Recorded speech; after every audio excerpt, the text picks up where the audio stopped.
Hey everybody, it's Betsy Lafferty, and tonight I'm going to be discussing Mod 8 and the legalities of teacher evaluations. Teacher evaluations is one of the hottest topics in education today, and as I was reading and looking through the information, some of these questions just really struck me. One was, what does an effective teacher look like? What are the things they do? And then how exactly do evaluation processes measure the effectiveness of those teachers? Also, what is the fundamental reason or goal when evaluating teachers? Do schools just want to get rid of teachers quickly, or do they really want to help teachers become the best they can be? And lastly, can teacher evaluations have legal ramifications for school districts? In the research, I found that there were three main things that helped evaluation systems be successful. They needed to create linked and integrated systems, so they needed to align practices with other elements of the education system. They also needed to use validated evaluation measures. So the evaluations had to be credible, they had to be meaningful and useful for improving teaching.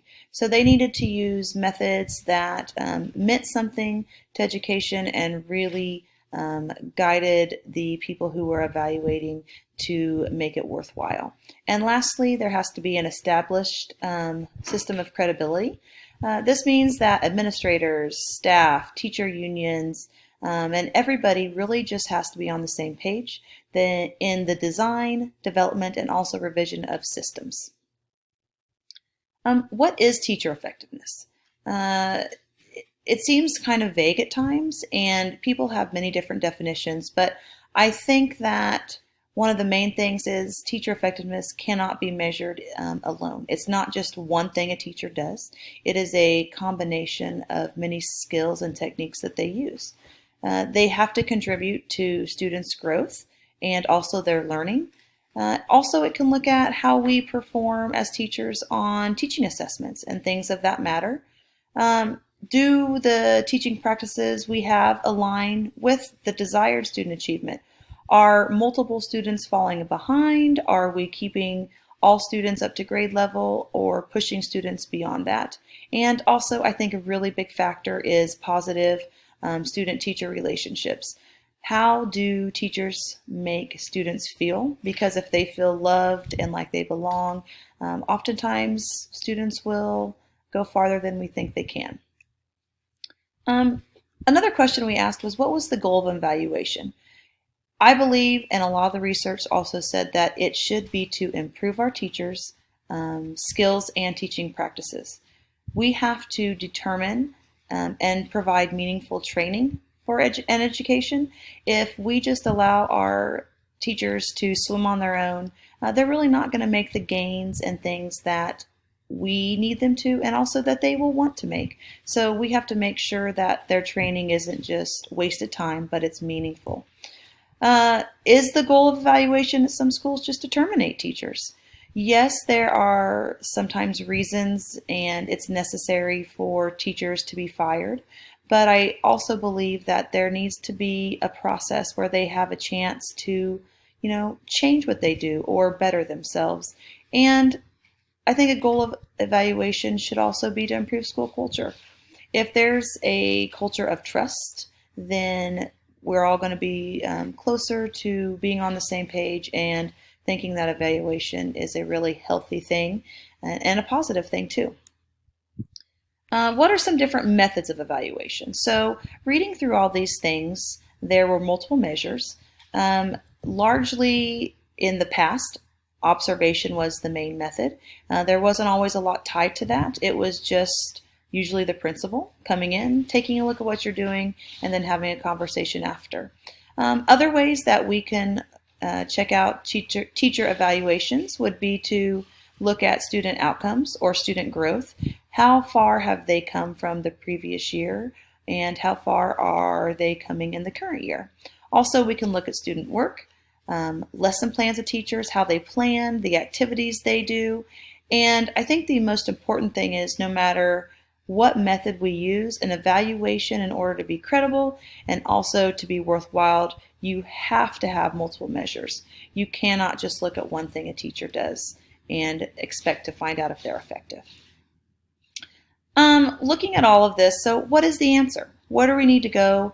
What is the next step actually in choosing an evaluation method? I think first off, you have to use evaluations, like we just said, with multiple measures. We have to look at a teacher as a whole and not just one thing they do. Also, we have to train evaluators and also those being evaluated. I know in our case, a lot of times it feels like you have one in-service, and after that, that's all you get. And so you don't really understand what is happening or why you're being evaluated on certain things.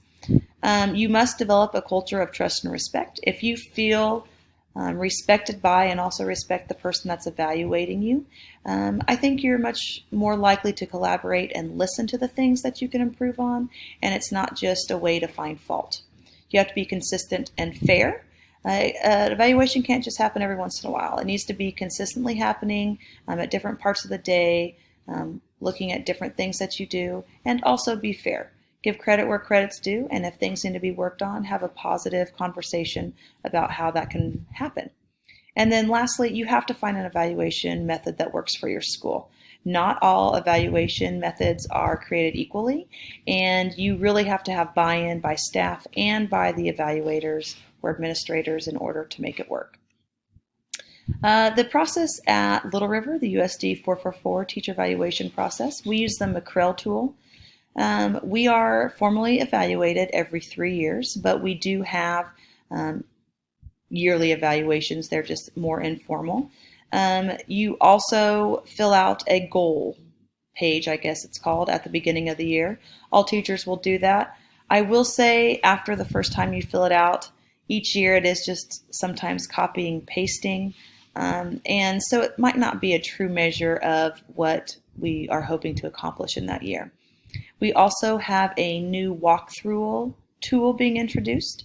It's just starting. They're hoping to use multiple evaluations so that we can find data and look at things that our school can improve on. If you are not happy with your evaluation, we have a grievance policy. The teacher does have the right to talk with the administrator and also address the board. The teacher can initiate this if they feel that things have been unfair. It can last up to 5 steps, and it can actually go further than that. But it just allows you to talk through your evaluation if you think that things were not appropriate. One of the court cases that I came across that I thought was very interesting was the Lederman versus King 2016 in New York. Sherry Lederman was a highly regarded 4th grade teacher at Great Neck. Although overall in her evaluation she was found effective, one piece of her evaluation showed that she was ineffective, and it was nothing that she had really done, but it was based just upon a statistical growth model. In this model, they used scores and such that were really outside of her control, and it really just hurt her. She felt that being as highly regarded as she was and her skill set, that being found ineffective was just not acceptable, especially with how she was found in that way. The judge actually ruled in Lederman's favor and found that the use of the student's scores to evaluate her were indisputably arbitrary and capricious. So basically, it didn't tell the truth. It didn't tell really what she was all about. And so it was just really interesting to see that even though it wasn't a total ineffective evaluation, that it was still found in her favor. Personally, as I reflect, I really feel that honesty and integrity are a big part of this process. If you do not have those things with your teachers, then it can be hard to have fair and open evaluations. It also can be hard to have honest conversations and feel like you're collaborating and really getting to know each other and also making each other better. The evaluation process has to be fair and consistent. The goal has to be to improve teacher skills and not just find fault. If you go in looking for fault, you really just are not going to have a positive experience, and I don't think you nor the teacher will grow in the process. I can't just judge my teachers on one skill. Even though they might be weak in one area, they might have great strengths in another. And so we have to look at them as a whole and say, where can we get better? What do we need to improve on? And what am I really doing great? And focus on that. And one of the things that I think is most important, no matter what I'm doing, is I have to foster a sense of honesty and trust and collaboration in my building as a principal. If I don't do that, then any process that I try to incorporate, including teacher evaluation, just won't work. I don't think that this topic is going to change anytime in the near soon. It's still going to be a hot topic. And with money problems and things, it's hard to find evaluation systems that will really fit into budgets that we can train. And so I still see this topic going to be a hot one as we continue. All right, hope everyone has a great night. Thanks.